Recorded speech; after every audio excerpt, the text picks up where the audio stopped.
미스스한 이야기. 오늘은 빨간머리 여성 10여 명을 살해하고 고속도로의 유기에 레드헤드 킬러라는 별칭으로 불리게 된 어느 연쇄살인마의 최후. 범인을 검거하지 못해 수십 년간 미제로 남아있었으나 고등학생 명탐정들의 활약으로 진실이 밝혀진 빨간머리 연쇄살인 사건에 대한 이야기입니다. 2018년 봄 테네시주 엘리자베스턴 고등학교에서 교사로 근무하던 알렉스 캠벨은 학생들에게 재미있는 제안을 합니다. 사회학 수업 시간에 교과서를 보는 대신 FBI 프로파일링 방법을 익히고 실제 사건을 분석하는 방식으로 수업을 진행하면 어떻겠냐고 제안한 것이죠. 직접 수사관이 될 수 있다는 말에 학생들은 눈을 반짝이며 호응했습니다. 알렉스 캠벨 선생이 수업 주제로 선택한 사건은 테네시주의 대표적인 미제 사건인 빨간머리 연쇄살인 사건이었죠. 1978년부터 1985년까지 미국 테네시, 아칸소, 켄터키, 미시시피, 펜실베니아 등 광범위한 지역에서 빨간머리를 가진 젊은 여성들이 무참히 살해된 뒤 고속도로 인근에 유기된 채 발견된 사건입니다. 다수의 피해자가 발생했지만 대부분 신원이 밝혀지지 않아 범행 동기는 물론 생활 반경이나 마지막 행적도 추적이 불가능한 케이스였죠.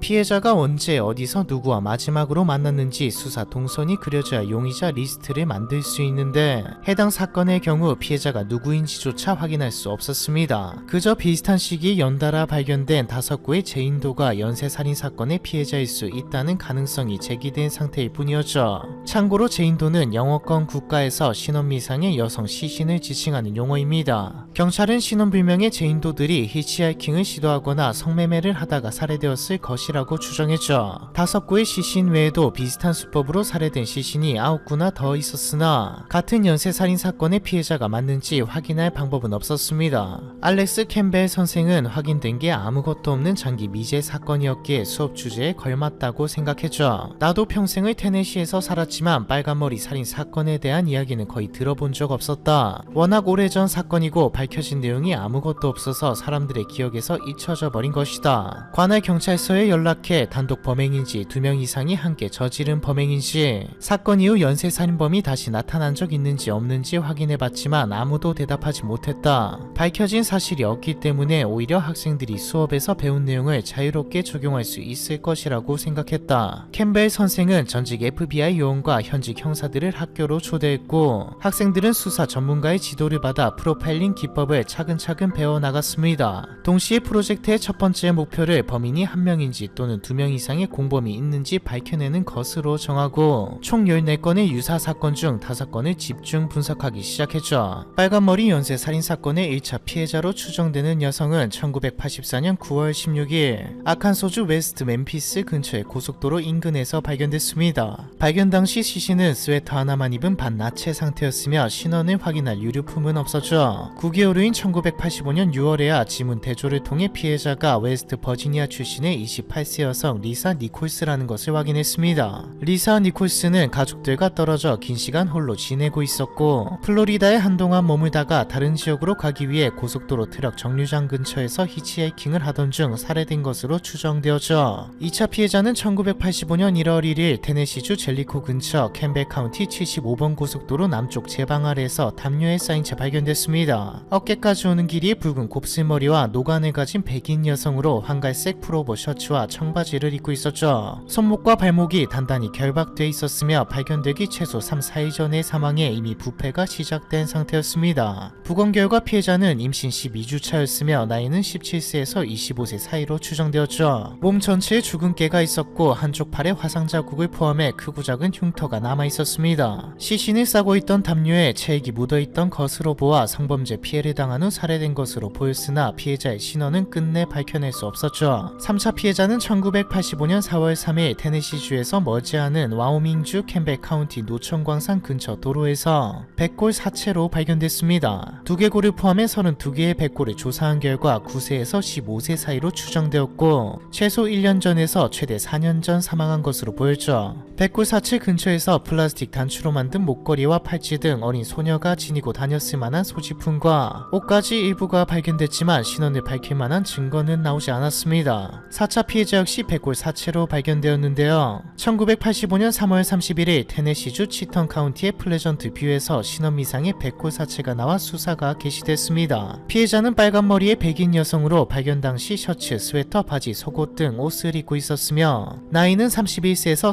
30세 사이로 추정되었죠. 발견되기 3에서 5개월 전에 사망한 것으로 추정되었지만 이미 백골화가 진행돼 정확한 사인은 밝혀낼 수 없었습니다. 5차 피해자는 1985년 4월 1일 켄터키주 녹스 카운티 그레이의 25번 국도 옆에 버려진 냉장고 안에서 발견됐습니다. 빨간 머리에 연한 갈색 눈을 가진 여성으로 발견 당시 목걸이와 양말만 걸친 나체였죠. 부검 결과 피해자는 발견되기 며칠 전 목이 졸려 질식사한 것으로 밝혀졌습니다. 나이는 24에서 35세 사이였으며 출산 경험이 있고 복부에 흉터가 남아있었죠. 경찰은 피해자의 신원을 밝히기 위해 점의 위치와 치아 상태 등을 공개하며 제보를 받았지만 끝내 피해자의 이름을 밝히지 못했습니다. 이외에도 빨간머리 연쇄 살인사건의 피해자로 추정되는 여러 구의 시신이 여러 지역 고속도로에서 발견됐지만 신원이 확인되지 않았죠. 1980년대 초중반에는 DNA 수사 기법이 존재하지 않았기 때문에 신원을 확인할 방법이 많지 않았습니다. 신원 미상의 시신이 나오면 키, 몸무게, 머리카락색, 눈색, 문신, 흉터 등 외형의 특징을 확인한 뒤 인근 경찰서에 접수된 실종자 명단과 비교하는 방법 외엔 뾰족한 수가 없었죠. 신문이나 TV에 몽타주 등을 배포하며 가족이나 지인들의 제보를 기다리는 방법도 있었지만 실제 확인율 자체는 매우 낮았습니다. 더구나 미국 국적이 아니거나 찾는 가족이 없을 경우엔 신원을 밝히기 더욱 어려웠죠. 결국 대부분의 피해자들이 일정 기간 냉동 보관되다가 이름 없이 무연고 묘지에 묻히게 되었습니다. 학생들은 사건 파일을 읽고 지도 위에 시신 발견 위치를 표시하며 수십 년 전 고속도로에 유기된 피해자들의 공통점을 나열했습니다. 보고서에 따르면 피해자들은 붉은 머리를 가진 젊은 여성으로 목졸림과 납치 과정 중 남은 폭행 흔적이 있었죠. 시신 유기 장소가 주로 고속도로 인근이었던 것으로 보아 범인은 고속도로를 타고 여러 지역과 도시를 이동하는 트럭 운전사 같은 직업을 가지고 있을 가능성이 높았습니다. 옷을 입은 채로 발견된 경우도 있고 나체로 발견된 경우도 있지만 공통적으로 살해되기 전에 성폭행 피해를 입은 것으로 보였고요. 1차 피해자 외에 대부분의 신원도 밝혀지지 않은 상태였습니다. 학생들은 사건 관련 보고서와 지역 내 실종자 자료를 일일이 대조하고 확인하는 과정에서 2차 사건의 피해자가 어쩌면 1984년 12월 실종된 인디애나주 출신의 21세 여성 티나 맥케니 파머일지도 모른다고 생각하게 되었죠. 티나는 당시 히치하이킹으로 이동하던 중에 켄터키까지 태워준 트럭 운전사와 헤어진 것을 마지막으로 실종되었습니다. 가족들은 실종 신고를 접수하고 백방으로 티나를 찾으러 다녔지만 인디애나 경찰이 국가 실종자 명단에 입력하는 것을 누락하면서 사건 당시 실종자 대조 작업이 제대로 이루어지지 않았던 것으로 보였죠. 학생들은 자신이 알아낸 정보를 취합해 테네시주 수사국에 정식으로 제보했습니다. 그리고 수사 결과 2차 사건의 피해자가 정말 티나였던 것으로 확인됐죠. 고등학생들이 기록물을 바탕으로 자체적인 수사를 벌여 33년 만에 피해자의 이름을 찾아준 것이었습니다. 피해자의 신원이 확인되고 수십 년 만에 수사가 재개되면서 더욱 놀라운 사실이 밝혀졌습니다. 사건 당시 티나 맥케니 파머의 시신을 싸고 있던 담요에서 체액이 검출되었는데